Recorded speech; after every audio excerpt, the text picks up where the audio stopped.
Alright guys, welcome back to another video. Today we are going to pick up a new battery and I'm going to show you guys how to install it on my MeLe lightweight battery mount. Let's go ahead and head out and get back home and do some work.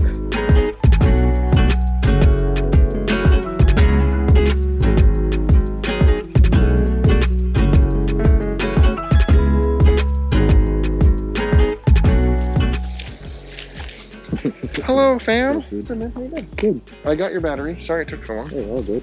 How's this thing running? Alright, dude. Thanks, man. I'll see you later. That's gonna be in the video. Alright, so we just got our battery and let's head home.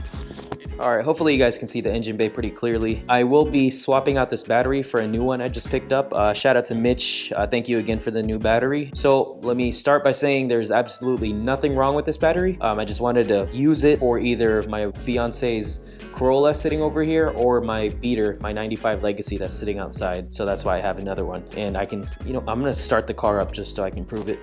Here's the new battery. I'm gonna find a secure location for it. See, that's the size of a normal battery. It's two of these PC680s.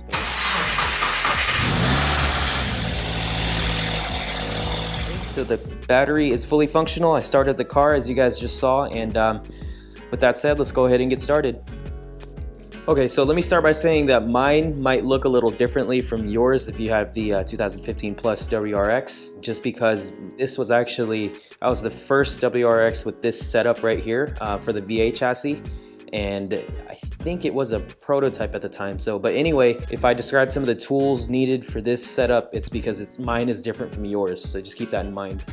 So one thing to note is whenever you disconnect a car battery, you always want to remove the negative terminal first before removing the positive terminal, okay? And then when you install the battery, you want to install the positive one, the red side, and then install the black side, the negative. Actually put this mat right here just so I don't accidentally bump into the fender.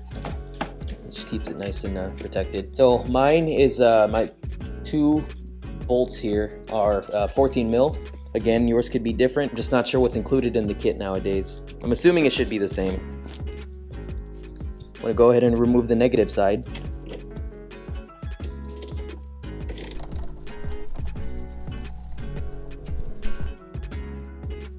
I've never been a big fan of battery stuff or electrical, so I'm a little paranoid that I might accidentally touch the two since, half the time it is exposed. So I'm gonna put the terminal in a glove just so it doesn't touch anything. Again, my preference, completely unnecessary, but it's me, so. And you wanna set that aside. And careful not to touch the two terminals with the ratchet here.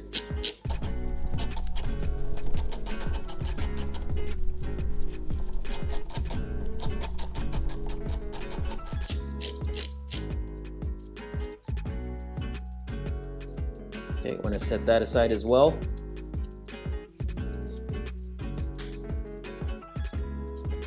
Usually just tuck it back there and it should be fine. Then we want to pull this pin to gain access to the battery. It's been a while since I opened this, so it's a little dirty. And then mine came with a spacer on the negative side. Again, it was a prototype at the time we installed it on my car, so I just decided to keep it. And then we want to pull out the battery using the terminals. There we go. You should probably also use this opportunity to inspect inside of the mount, just to make sure the bolts are all there and it's not loose. Oh, so this is good right here. And the next thing we want to do is to transfer over the terminals over to the new battery, and I'll show you how to do that. Alright, so let's go ahead and switch over the terminals from the old battery to the new one. And what you need for that is just a 5mm Allen key. So just goes up. There you go.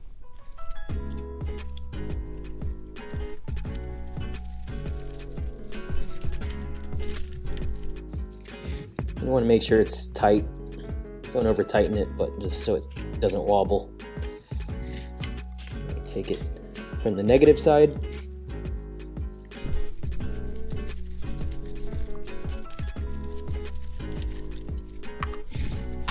put it on the new one, right here. Oh, and make sure that this flat side is flat against this edge right here of the battery. Okay, now we're ready to drop it back into the mount. So now we are ready to drop in the battery to the mount. Remember that the positive side is the one that's closest to the engine. Or for the limited models, you have this little fuse thing right here. So just make note of that. But I didn't mention this battery is only 15 plus pounds. So it's probably no more than, I don't know, a little under 17 pounds for the entire setup, and it clears up a lot of room. Here, let me get the camera. It clears up a lot of room in the front. So if you want to run a front mount, that pipe won't rub against your battery, because that pipe for the front mounts goes directly over here, this area, and it goes down. So look at all that room. So once you got the battery in there, ready to put the latch down and stick the pin in to lock it, and it should be good to go. And it's a good thing to note that when you're installing your battery, you want to do it the opposite way as you removed it. So in this case, we're going to install the positive one first, and then the negative one, which I covered in with this glove, just because I don't want it to touch. Man, this stuff always freaks me out, man. So positive first, touch it on there. No, I'm just joking. Alright, so now that you got it installed, you want to go ahead and turn on the car, and remember, if you have an access port or if your car is tuned, to make sure that you're on the correct map, just because when the power shuts off or when you eliminate the battery source, it tends to reset to whatever you set it to last. So don't forget to check that on your access port. And then also you want to recalibrate your windows so that they auto roll up and then auto roll down. Okay, I'm going to go ahead and start the car.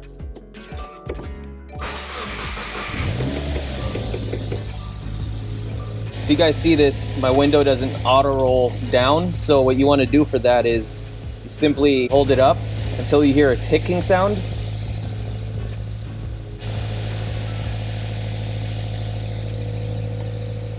And then it should work. So you want to do the same thing for the passenger side, and that should be it. Alright guys, so that was just a very quick install for today. It took literally less than, 15 minutes for everything. So after you install the battery and you verified that you have the correct map installed on your car through the access port, after you reprogram your windows so they do the auto up and down feature, you should be good to go. So if you're interested in your very own lightweight battery mount setup, go ahead and visit meledesignfirm.com. I'm sure you'll find a battery and mount to suit your needs. My particular setup is the Odyssey PC680 lightweight battery, and it's an AGM battery weighing in at around 16 pounds. However, there are a bunch of other batteries on their site, like Full Throttle, Braille, etc. This is only the 600 series, but they also released the 900 series. So it's a little bigger than this one, but it's still lighter than some traditional batteries. With that said, if you guys have any questions, please feel free to leave a comment below. As always, thank you guys so much for watching, and I will see you in the next one.